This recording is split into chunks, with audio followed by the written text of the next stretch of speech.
आयुष्याच्या एका टप्प्यावर तुम्हाला कोणत्या गावात सेटल व्हायला आवडेल?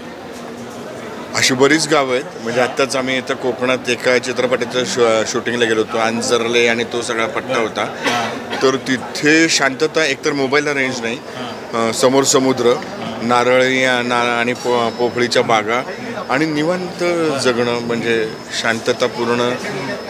म्हणजे समुद्राची जी गाज ती तुम्हाला फारच संध्याकाळपासूनच ऐकायला येते. आणि म्हणजे इतकी नीरव शांतता की त्या गाजेनेच तुम्ही उठता. जेवताना हा मासा आज सकाळीच पकडला आहे, इतका ताजा मासा असं खायला मिळणं. आणि निवांत जेवण. आणि तिथली माणसं पण निवांत, त्यांना कसली गडबड नाही, काही नाही. असं एक ठाव असलेली अशी गावं आवडते. हां, अशा ठिकाणी आम्ही विचार करतो की मी आणि गिरीश कुलकर्णी होतो, म्हटलं की आपण इथे घेऊया घर.